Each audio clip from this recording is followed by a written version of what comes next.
time for a sun gazing talk. We haven't had one of those in a while. And this one is a little bit, how can I put this? Concerning. Concerning to the state of affairs of the planet Earth.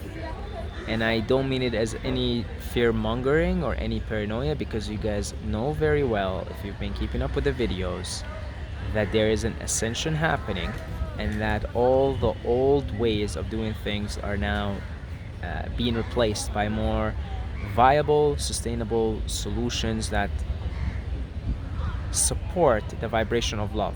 That is the fourth density, the heart chakra. So this is simply me pointing out some of the absurd things that humans have been doing, and it's because, so essentially there is yet another hour and a half to go before sunset.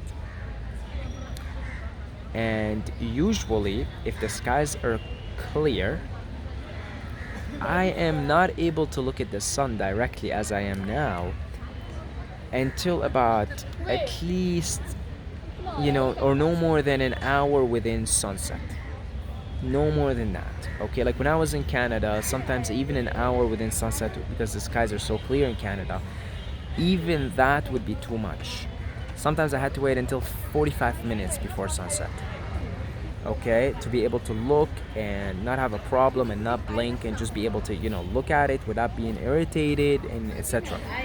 So, hello. You want to say hello? Hey, I want to say hello too. See you guys later. Have a good day. Okay, bye. So, what I was saying is, in Canada, like sometimes I had to wait even 50 minutes, 45 minutes before I could look at the sun directly. Whereas now in Nepal, where I am in Kathmandu specifically, okay, of course if I got out to the mountains it would be just clear and beautiful. But I'm in Kathmandu at the moment, very polluted city, smog everywhere. Because it's smog everywhere, believe it or not, I have been able to look at the sun directly, not blinking, not being irritated, 2 hours, okay, 2 hours prior to sunset. And right now it's about an hour and a half prior to sunset. Because of all the smog. Because the smog is covering the sunshine, and so the radiations aren't as intense. Like I've been hanging out in the sun all day since noon, because of the smog, because it's blocking the radiations. Now I suppose in this specific time right now for me, this is kind of a positive thing, simply because I could look at the sun longer.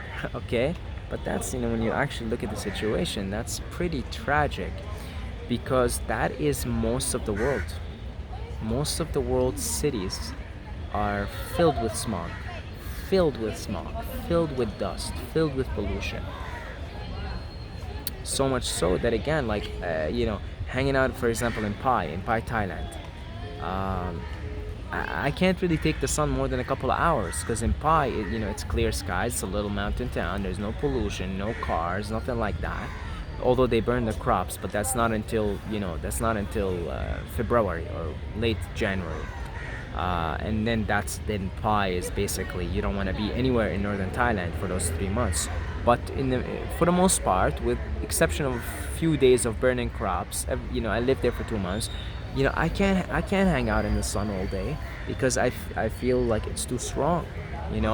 I'll hang out for a couple of hours maybe, and then I'll just go in the shade. Whereas today, I've been avoiding the shade like the plague, because I've been enjoying the sun, but it's like it's too easy to take in, because it's not as strong. The rays aren't as strong, because it's all covered by smog, and wherever you go in Kathmandu, just smog everywhere.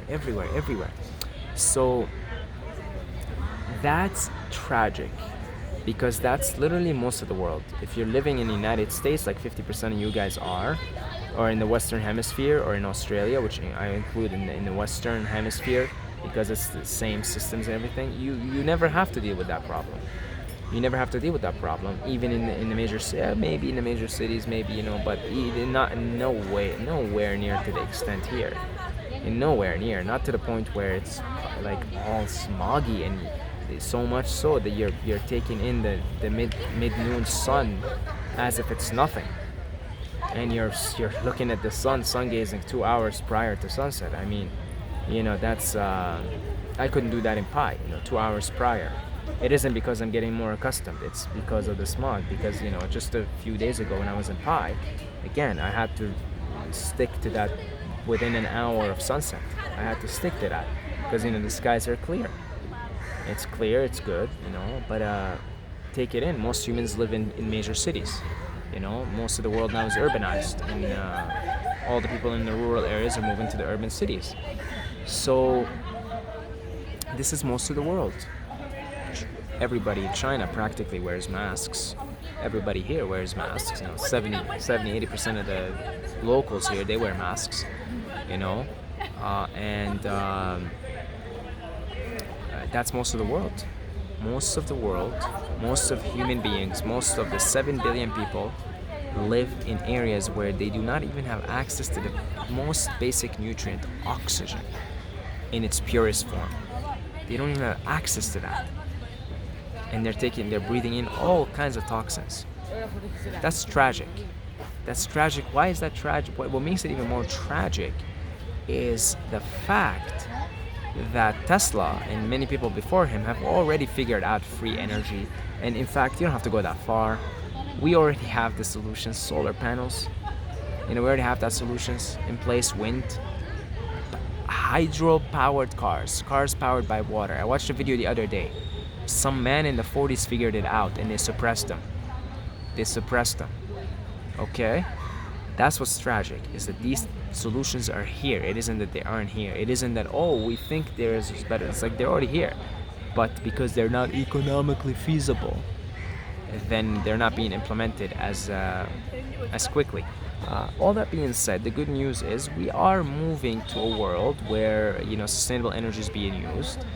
20 years from now, you're going to look like some kind of a backward,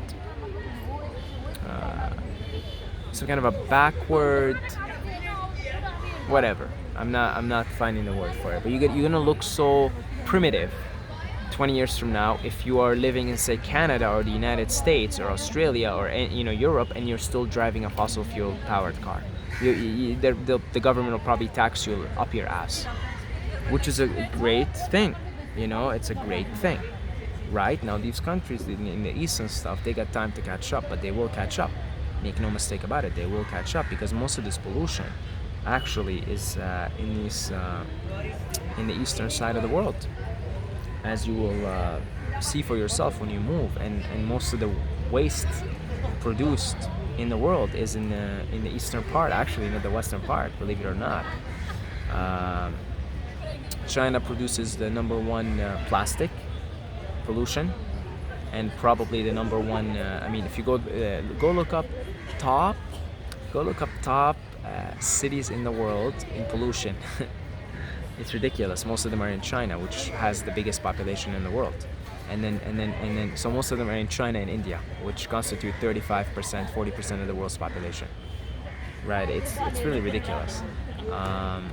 And what's ridiculous about it is that basically what's happening is now, in the West, for example, when the Industrial Revolution started, all the Western cities and the European cities and everything, they were just as polluted as the Eastern ones now. So when I look here at the smog in Kathmandu, I'm just looking at the West in late 1800s and the first half of the 1900s.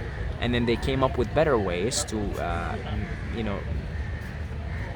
not even neutralize, but just reduce the smog and all these effects. And now we're moving on to solar-powered cars and solar-powered houses, etc. And wind-powered and hydro-powered. And again, in 20 years, you'll be a primitive if you're still driving I know in Canada for sure. You'll be primitive if you're in 20 years from now you're still driving a fossil-powered car in the streets. So again, we're moving into fourth density. We're moving into a positive world now, in the positive timeline. But it again, as has been happening, it's kind of sad to see what has been happening and how unconscious the masses are, how unconscious they have been under this. I mean, everybody's just running on momentum, right? It's not that people don't want this. It's not that people are putting on masks. This most basic nutrient, oxygen. You're walking around with a mask. Clearly, they don't like it. Nobody likes it. It's not that they want to do that. It's just, they're running off momentum. They're not conscious enough. So hopefully now we continue to do that. At least in the West, there's significant progress. In Europe, for sure, they're the most progressive when it comes to that. Like in Amsterdam, I went to Amsterdam, and everybody's on a bike, right? It's beautiful. Everybody's on a bicycle, not a motorbike, a bicycle, right? So Europe is even more advanced. The western side of Europe is even more advanced, the most advanced when it comes to that sustainability. So not to worry, not to be paranoid. Again, we're moving into a positive timeline now. But if you really want to see, come to the east, go spend some time in the big cities, and you'll see it for yourself. You'll be sun gazing 2-3 hours before sunset, just because there's so much dust going on.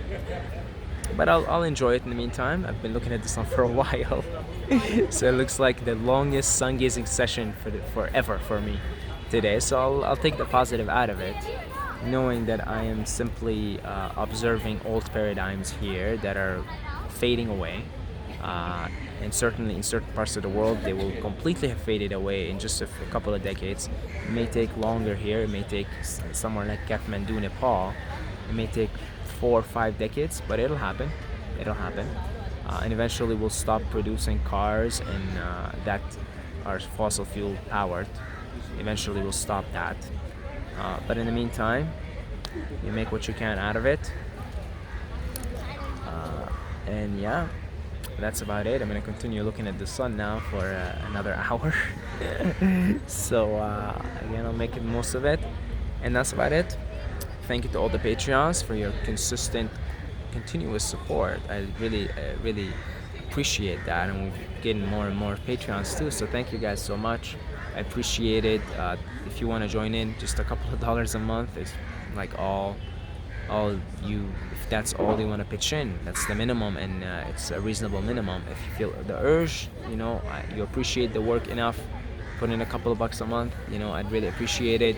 There are also links for one-time donations in PayPal, and make sure you're doing sun gazing. It's a powerful practice that can be done from anywhere in the world, so as long as that part of the world is sunny. And I'm sneaky enough that wherever I go next, I pick the sunny season. Like right now here, it's the sunny season. Not a single cloud to be seen. Okay, so I'm sneaky like that because I really just have such a strong connection with the sun, as all organisms are. We're sun-craving creatures, all of us, everyone. Unless you're nocturnal, then I don't know what's going on with your biology, but your biology prefers the dark. But that's not what most organisms are sun-craving, and human beings and mammals certainly are. So we're so sun-craving. So yeah, go do your sun gazing, spend time in the sun, in the beautiful sun. And I organize myself according to the sun. So yeah, until next time, may the force be with you.